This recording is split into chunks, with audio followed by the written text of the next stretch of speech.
Let's play Bible Trivia Jeopardy.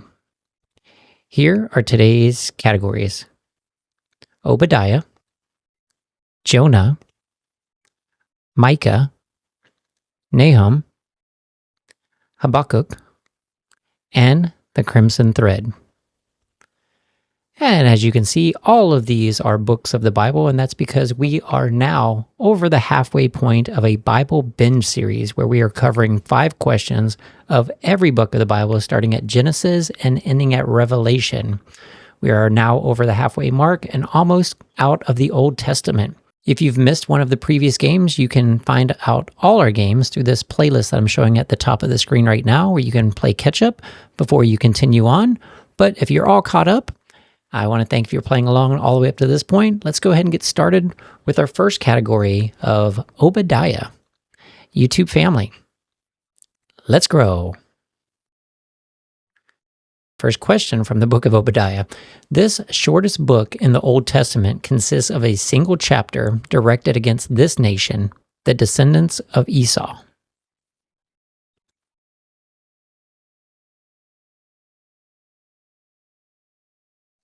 What is Edom? The Edomites were condemned for their pride and for gloating over the downfall of Jerusalem. The prophet mocks the Edomites for their false security, noting that they live in the clefts of this.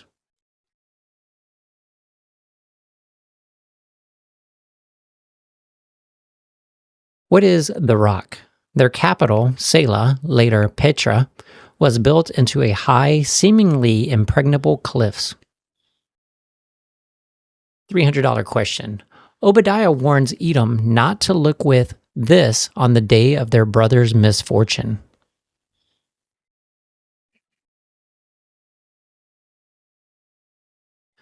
What is gloating or pride?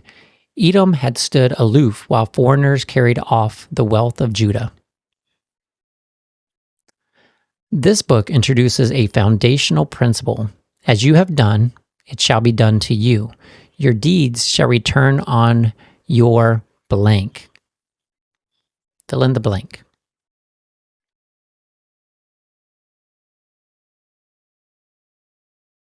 What is own head? This is the Old Testament expression of the law of retribution. Last question from the book of Obadiah. The book concludes with the promise that saviors, deliverers, shall ascend this mountain to rule over the Mount of Esau.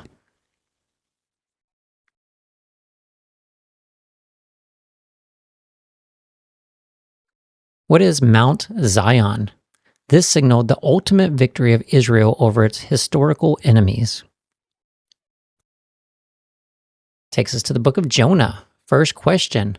After trying to flee from God's call to Nineveh, this prophet was swallowed by a great fish for this many days.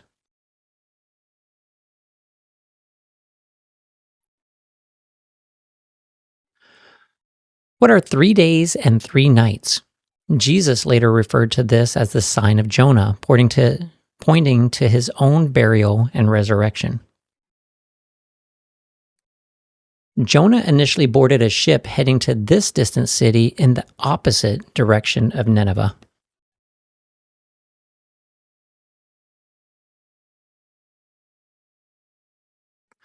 What is Tarshish?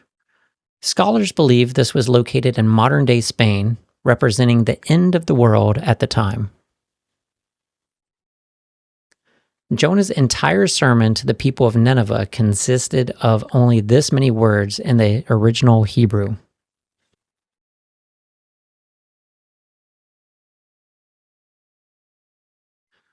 What is 5?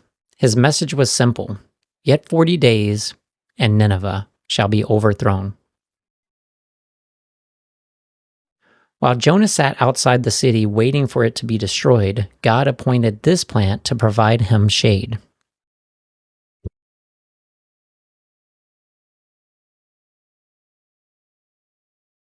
What is a gourd, or a vine, castor oil plant? God later sent a worm to attack the plant to teach Jonah a lesson about compassion. Last question from the category. In the final verse, God rebukes Jonah's lack of mercy, noting that Nineveh had 120,000 people who didn't know their right hand from blank.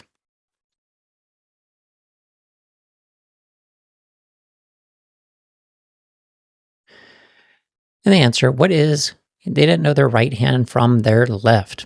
God also pointedly mentioned that the city contained much cattle, showing his care for all creation. All right, next book is the book of Micah. Here goes your first question. Micah specifically prophesied that the future ruler of Israel would be born in this small town.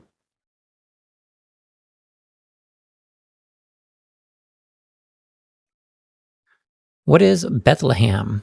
This prophecy was cited by the chief priest when King Herod asked where the Messiah was to be born. Micah summarizes the requirements of God in 3 parts: to do justice, to love mercy, and to do this.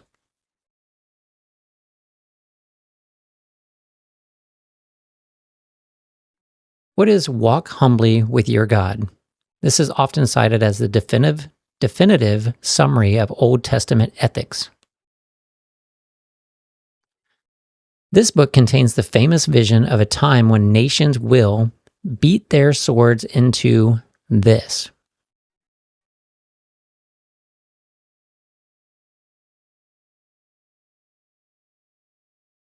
What are plowshares? This prophecy envisions a world where nations no longer learn war or lift up weapons against each other. In a beautiful image of forgiveness, Micah says God will hurl all iniquities into the depths of blank. What is this blank?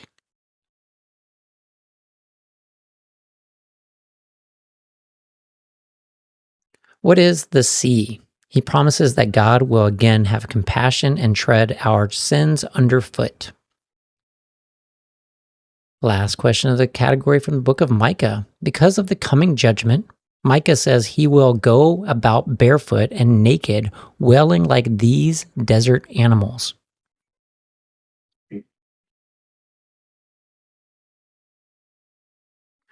What are jackals? He also compares his mourning to the screeching of owls or ostriches. All right, next category, Nahum. First question from this category. Unlike Jonah's message of mercy, this prophet's entire book is a burden concerning the final destruction of this city.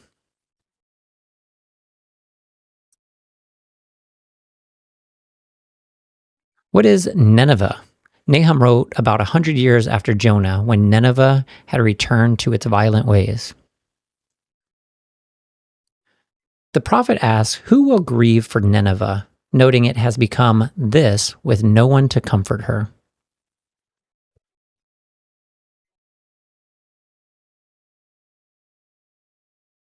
What is laid waste or ruin? Nineveh's fall was celebrated by the nations it had previously oppressed. Nahum describes God's power by saying, the Lord has his way in the whirlwind, and the clouds are the this of his feet.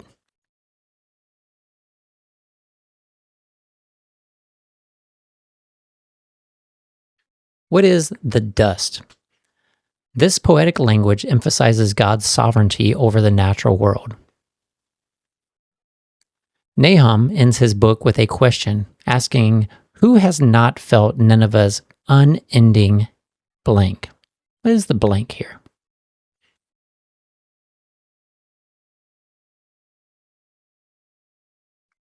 What is evil or cruelty? The Assyrians were notorious in the ancient world for their brutal psychological warfare and torture. Takes us to our last question from the book of Nahum.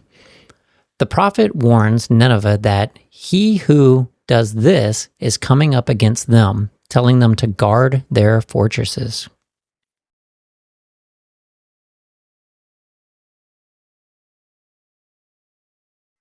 What is he who scatters, or the shatterer?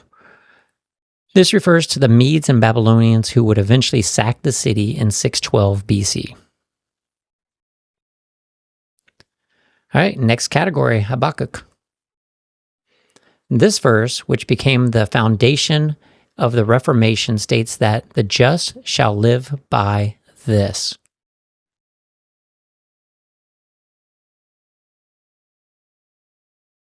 What is faith, or his faith? The Apostle Paul later used this verse as the central theme of his letters to the Romans and Galatians. Habakkuk wrestles with God's holiness, asking how he can look on this and remain silent while the wicked swallow the righteous.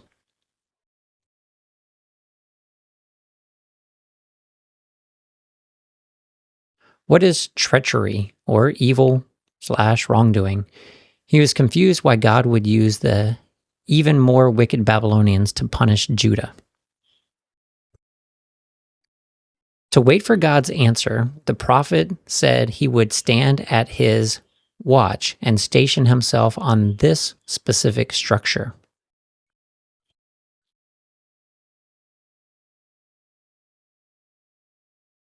What is the rampart or watchtower?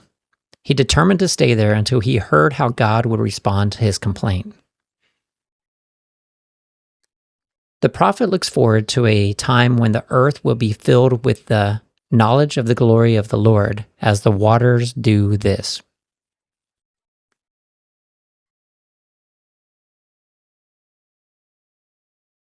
What is cover the sea?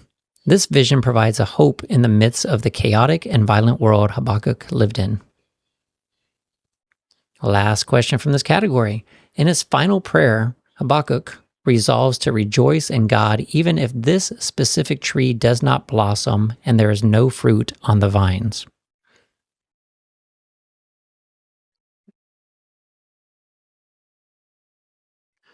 What is the fig tree?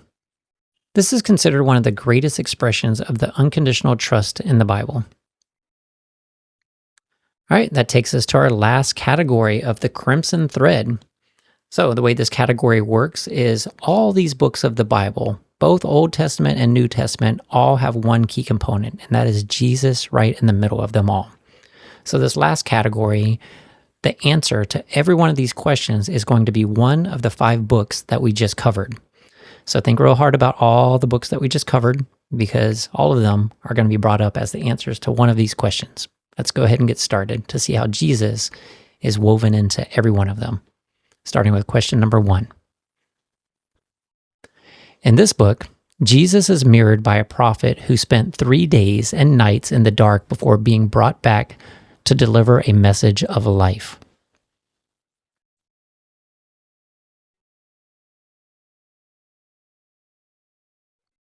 What is the book of Jonah? Jesus directly claimed the sign of Jonah in Matthew 12:40, stating his 3 days in the heart of the earth would mirror Jonah's experience. Next question, the hint, the stronghold in the day of trouble. In this book, Jesus is our secure stronghold who knows those who trust in him even when the judgment falls on the wicked.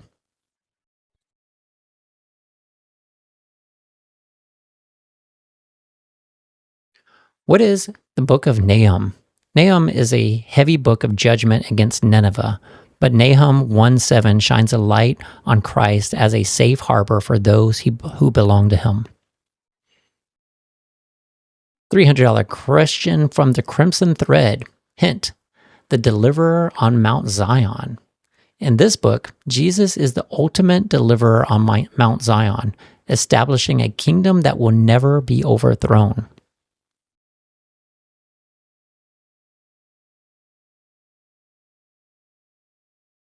What is Obadiah? While Obadiah focuses on the judgment of proud Edom, it ends with the beautiful promise that the kingdom belongs completely to Yahweh, Jesus. Next question from this category. In this book, Jesus is the source of our strength, teaching us that the just shall live completely by faith.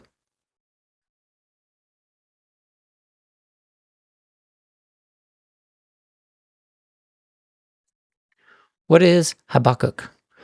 Habakkuk 2:4, the just shall live by his faith, is the foundational crimson truth that Paul uses to build the theology of salvation through Christ.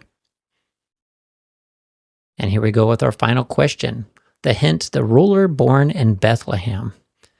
In this book, Jesus is prophesied as the eternal ruler whose origins are far from ancient times, born in the humble town of Bethlehem.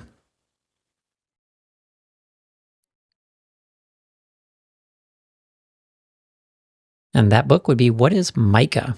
Micah chapter 5 verse 2 is the famous prophecy used by the Magi and chief priests to locate exactly where the Messiah was to be born, in Bethlehem.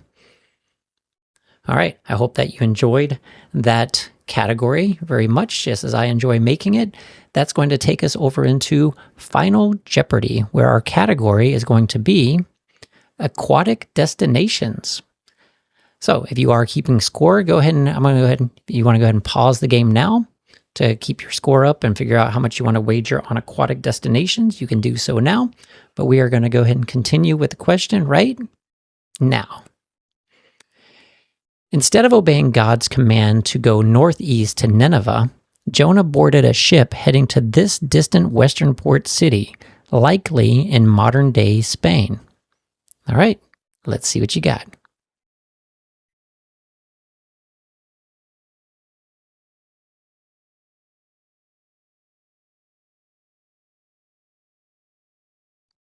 And the correct answer for Final Jeopardy is, what is Tarshish? And yes, we did see this one earlier when we covered the book of Jonah. So kind of maybe an easy one for you, but hopefully you got it.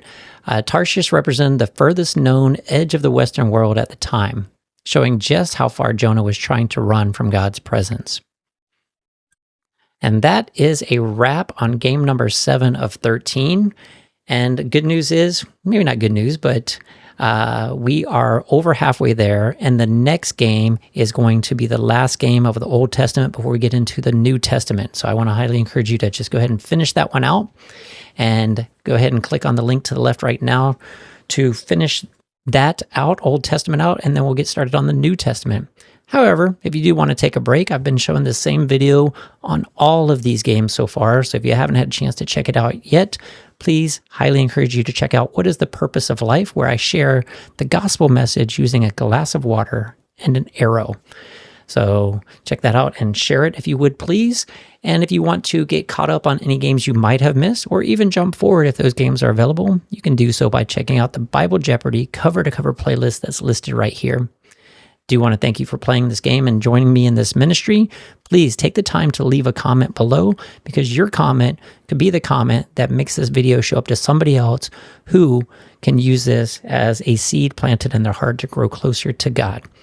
And as always, thank you so much. Until next time, be blessed, be a blessing. I be out. Wait for it. Boop.